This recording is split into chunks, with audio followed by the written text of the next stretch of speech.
You're listening to the Perth Property Show, Australia's only weekly property podcast by West Australian experts for West Australian listeners. Catch your latest episode every Monday at 7 a.m. Good morning, everyone. Welcome to the Perth Property Show. My name is Trent Fleskens, your host as always, and today it's just me. We are doing a Q&A session.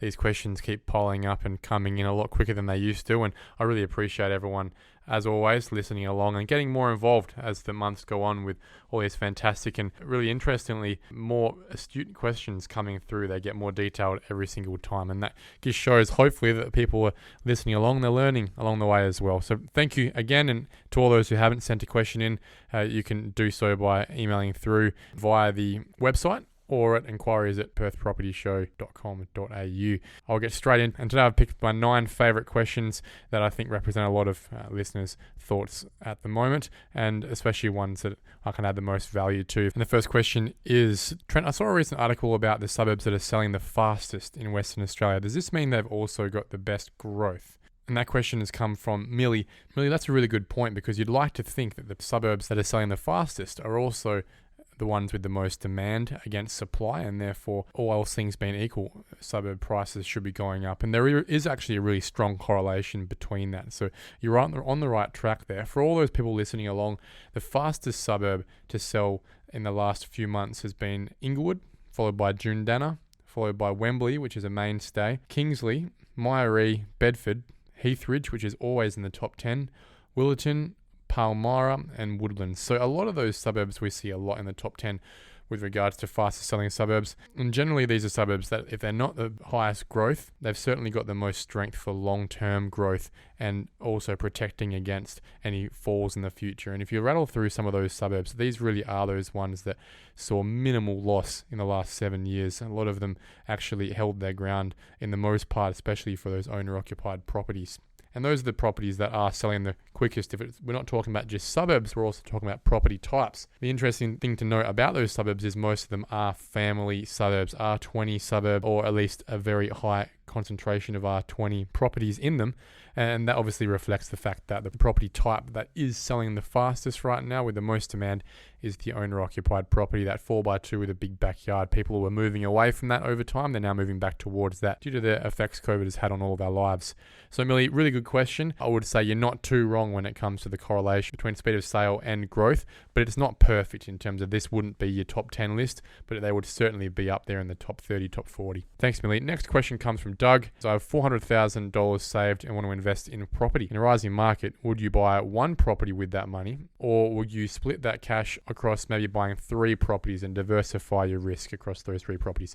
Look, Doug, I assume you're also including 80% loan with this as well, obviously. Otherwise, you wouldn't be able to buy 3 properties with $400,000 anywhere in Perth. So if we go along with that assumption, what you'll be able to do with $400,000 as a single purchase would most likely be purchasing somewhere around that $1.5 million, about $300,000 as your 20% deposit, and the extra $100,000 would count towards stamp duty and other associated costs with a little bit left over. So that's about where you're at, 1.5 mil.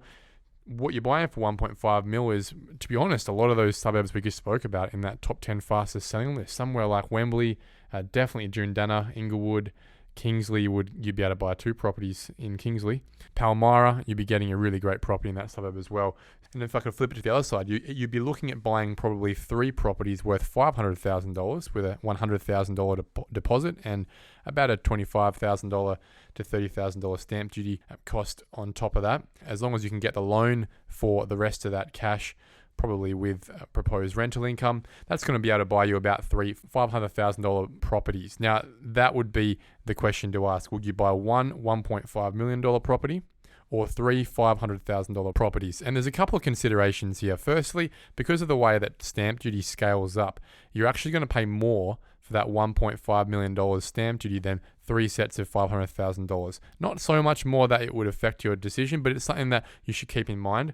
But generally, a $1.5 million property is a property in a blue chip suburb. It's somewhere where there will generally be an ongoing level of strong demand and not that many people looking to sell at any point in the market. So as long as you're buying a property that's in the middle of a rung for somewhere like Wembley, for example, you're always going to be protected in that market because there will generally be buyers in that space. However, at the $500,000 space, that's the price point around the median house price where when the market drops, it's one of the first to go, and that 500,000 turns into 400,000 very quickly. Unfortunately, we saw that between 2015 and 2020. So my advice to you would be, in a market like this, I would be buying into the most expensive area as possible.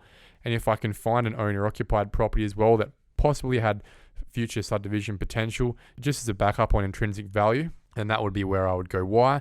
Just because it's gotten to $1.5 million over time for a reason, and that wealth gap continues to widen in Perth. It's more likely that you're going to see a higher growth percentage over time in the more blue chip suburbs than you are below the median house price. And that's always been the case in the past and will probably never change going into the future. So get yourself into that suburb and no one will ever be able to take that away from you. Third question is from Steve. This is a really interesting one. Steve says, the city of Kalamunda is trying to charge me 10% public open space contribution to turn one lot into 4, but the property is zoned to allow up to 8 lots. What can I do about this? It sounds like a rip-off. Steve, this is a rip-off. It's a massive rip-off that a lot of cities are now taking hold of.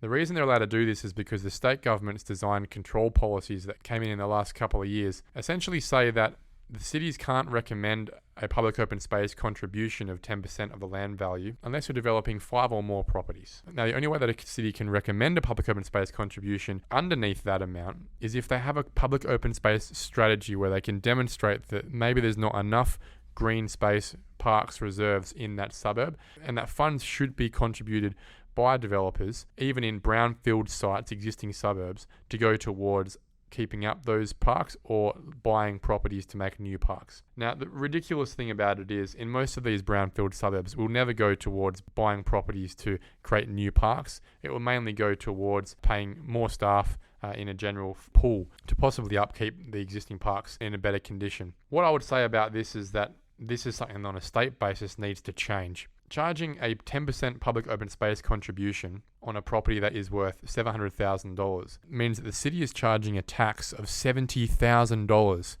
to that developer to turn a property from 1 into 4. Whereas if they were to turn a property from 1 into 3, they would not be charged that tax. That $70,000 is generally equal to or more than the total of every other cost to subdivide. So suddenly a mum and dad developer's subdivision costs have gone from $60,000 to $130,000. And that $70,000 difference is nearly most private developers' profit. So what happens is the city thinks they're being really smart here and being able to gouge a whole bunch of money out of private developers, thinking they're making millions of dollars every time they do a subdivision, so that it can go towards their general fund. Where what it's really doing is disincentivizing private developers to subdivide at the density they plan to achieve through their local housing strategy. So when the city promises the state that they've zoned the property to allow for 4 lots to be created, and then a private developer comes in looking to create 4 lots, if that city comes through and says, no, we're going to charge you a public open space contribution of 10% of the land value if you subdivide at 4, but we won't charge it to you if you subdivide into 3, what do you think the private developer is going to do? He's going to underdevelop the site. It will never be able to be developed again any more than that. And he will either do a side-by-side or a triplex.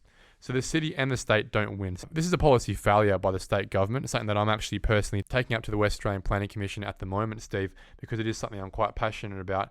It directly contradicts the state policy of urban infill. So watch this space. But right now, yes, there are councils out there who are now trying to gouge us for 10% of the total land value if we do possibly a triplex in the city of Stirling in a suburb like Joondalup, for example, or a quad in the city of Kalamunda and in the town of Bassendean. It's also when you go to a quad development too. But it's also interesting to note that there are still a lot of cities who aren't charging that, and those are cities like Joondalup, Swan, Bayswater. They're not looking at the moment to charge these public open space contributions. Watch this space again though. Place like City of Canning has a draft policy out right now looking to try and gouge it at a triplex as well. Again, really misguided policy, but hopefully we can make a difference going forward about this, because it really is going to be a dearth on the state's ability to reach urban infill targets if they don't do something about this. Great question, Steve, something I'm really passionate about. All right, Jenny asks, I'm looking at doing a subdivision in the city of Bassendean. Do I need to get a geotechnical report? Jenny, generally you don't need to get a geotechnical report in the city of Bassendean. It's not something they will always mandate carte blanche. However, if you are really close to the river, you might actually be in the floodplain zone, the 100-year floodplain zone. You can look that up online if you Google 100-year flood zone and see if your property is in that mapping space. If you are, you really should get a geotechnical report to see what's going on underneath the ground and confirm whether your site is an A-class site or if it's not. There are, however, other cities where they do mandate a geotechnical report on any property in that city if you're looking to do a subdivision. One of those is the city of Gosnells. City Armidale looks for it a lot as well, and these are cities that have a lot of clay underneath and have had issues with stormwater and drainage for a very long time.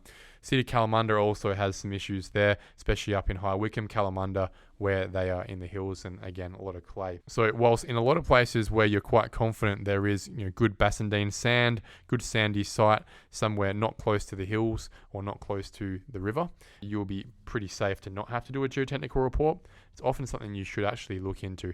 Now they cost about $3,500 and you'll be going to companies like Prompt or Structair to do it. Great question. Next question comes from Mike. Mike asks, how's the rental market going? We're not hearing as much in the news about it these days. Has it cooled down or has the media just gotten bored of reporting on it? Mike, that's a good question because the reality is if you look at the numbers, the rental market hasn't really cooled down. It's still sitting at a vacancy rate of about 1% and stock on market's very steady. Weekly listings are very steady still. So it's steady at a really chronically tight space. What we've found, however, is there is a little bit less pressure on that demand side. People aren't as crazy and FOMO about picking their rentals now. And I think that's because we've passed that big hump of everyone having their leases pulled from under them at the end of March. So things have started to settle down. A lot of those people have released into the same place or found a new place. However, we are really still in a very chronically tight market. And because of that, we will still see rental prices keep ticking up over time. One of the big reasons we've seen a little bit of a cooling on that pressure is simply because our borders are shut. We've gone from having 1,000 people a week as a capped number come into the state internationally to just 250 people. So there's 750 people that probably come in to rent, not coming in right now, not putting pressure on that leasing market every week. But also even from a domestic basis, we don't have people coming in right now because most of the borders are shut. So right now it's a little bit of an eye of the storm and it's really a time if you are looking to get into a rental property, cop that increase in the price because you'll have a lot more pressure if you're looking to find another property very soon when the borders open up. Thanks for that question. Next question comes from Daisy. Daisy asks, I'm getting close to finance date and I don't have my approval yet. What can I do? I don't want to lose this house. Daisy, hopefully we've gotten to you quick enough with this response, but for everyone else listening as well, if you are getting close to your agreed finance date on your contract and you still haven't got finance, if you're going through your mortgage broker, you should be on to them all the time. They should be able to get an escalation within a couple of days of that finance date to get the credit team to actually look at the file if it hasn't been already and get that approval. If you don't get that approval and they come back with extra conditions, extra requirements to get that approval, then you really need to get on that quick smart and get that broker to get it in with a new escalation. However, even if you are still a couple of days out from finance approval, it is really important to have an open discourse with the selling agent and the seller's settlement agent, because what you'll find right now is that most sellers and settlement agents have been through this for a while now. They recognize that the market for finance is really tough. The banks are struggling. And this happens to them quite a lot, the selling agent. So that's not the first rodeo. They've seen it and they'll appreciate if you're upfront about that. And what I would be then doing if you're a couple of days out, look to get an agreement with the seller so that you can get a 1 or 2 week extension to give your broker a bit more time to get that approval through. You might find that the approval is conditionally approved, but the valuation hasn't come back yet. And that, again, is another party holding up your approval. Be on the front foot, give them straight, honest feedback as to what's going on, and generally they'll give you that extra week or two. The last position you want to be in is getting to that date, not having had that communication, and the seller in a market like this where there will be other buyers knocking down the door can terminate your contract in favor of possibly an even better offer that is still sitting there on the table. Next question comes from Raj. Raj asks, my builder just slapped me with a $30,000 price increase. On top of that, they're telling me it will take 2 months to get a slab down and 3 more months to get the walls up. Am I getting screwed here, or is this normal right now? Raj, unfortunately, this is actually pretty normal. We haven't seen this in the building industry really ever, especially in my professional career, but with those that I speak to who have been around a lot longer than me, they haven't seen this either. Price rises is something they've never had to impose on clients before, and it's something that clients have never seen before. So a $30,000 price rise is a big price rise, and it's one that you're most likely seeing on a building contract of $300,000 to $400,000. If your building contract is less than that, then you should be taking it up with your builder and asking, please do show your bill of quantities and prove to me where all these price rises are coming from.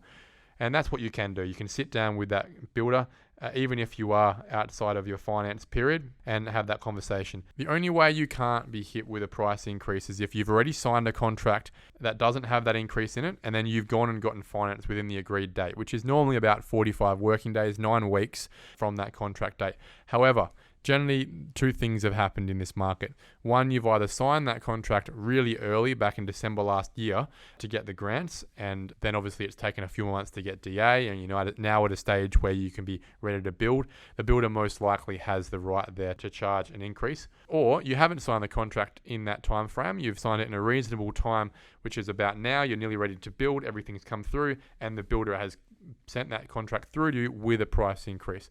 In that situation, the builder is within their rights to provide you an increase as long as they can prove the extra cost to them. You then need to go and get finance within generally that 9-week period. Otherwise, they can come back again with that increase. So I would say if you aren't happy with what's going on, make sure that you have a really good read of your contract and of your rights. And if not, go and speak to the ombudsman about that. Now, with regards to how long it takes to get slabs down and how long it takes to get walls up, 2 months is a pretty normal time right now to get slabs down. What you need to remember is that the building industry is doubled in the space of a year, and that's coming off a really small base of trades out there. And a lot of those trades are now getting pulled out to the mines who are starting to pay bigger wages again. So 2 months is a pretty reasonable time frame. We were even seeing that last year, and 3 months is generally a pretty median time frame we're seeing after that for a lot of our builds, unfortunately, to get those walls up, because that one trade that is most chronic in terms of availability is the bricklayer trade. And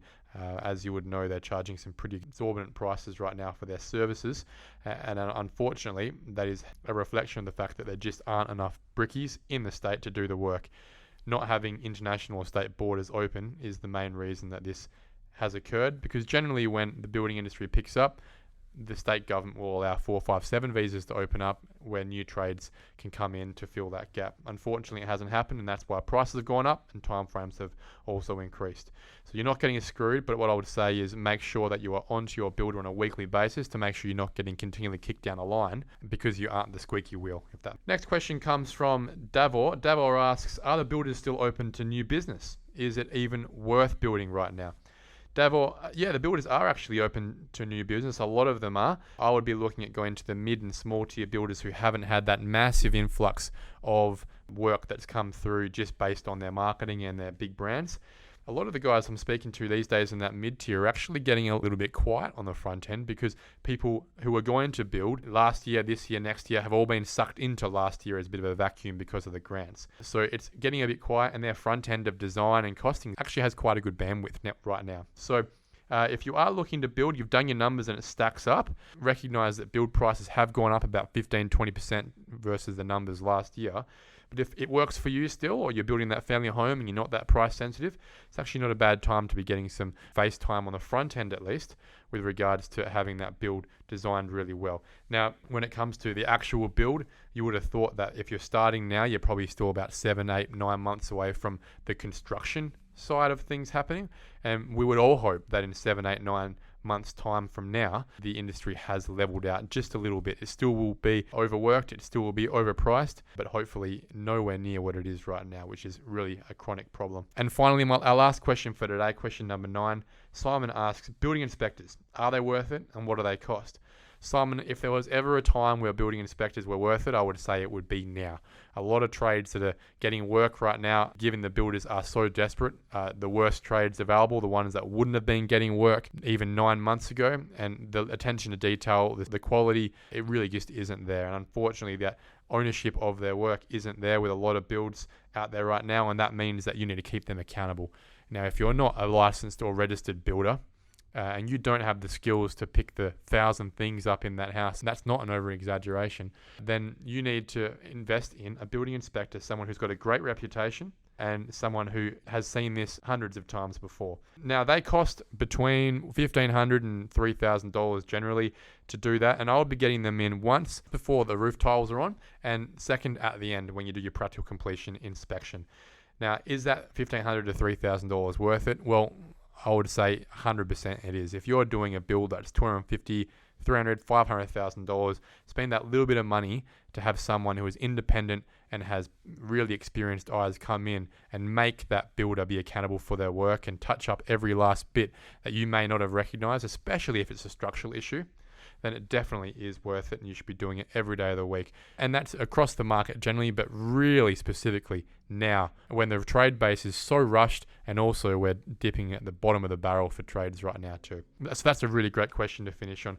Guys, just generally, this is a really good time to be buying. If you're still listening, it means you're still interested and you're still looking. And whilst it might seem like it is still really hard to buy, I'm very confident that the second those borders open up, given the fact that all other data points remain constant, the second the borders open up, prices will go through the roof as a function of the fact that 8,000 properties on the market and 900 transactions per week is going to be dwarfed by the amount of people coming back into this state when we are no longer limited to 250 people per week coming in. Guys, I'll leave it there for this week, and I look forward to having a really interesting chat next week with our next guest. Thank you for listening to another episode of the Perth Property Show. If you've only just joined the conversation, you can catch up by heading over to our website, perthpropertyshow.com.au, subscribing to the podcast, or joining our Facebook page. Don't forget to tune in next Monday at 7 a.m. for more expert insights, local analysis, and suburb spotlights. Happy hunting!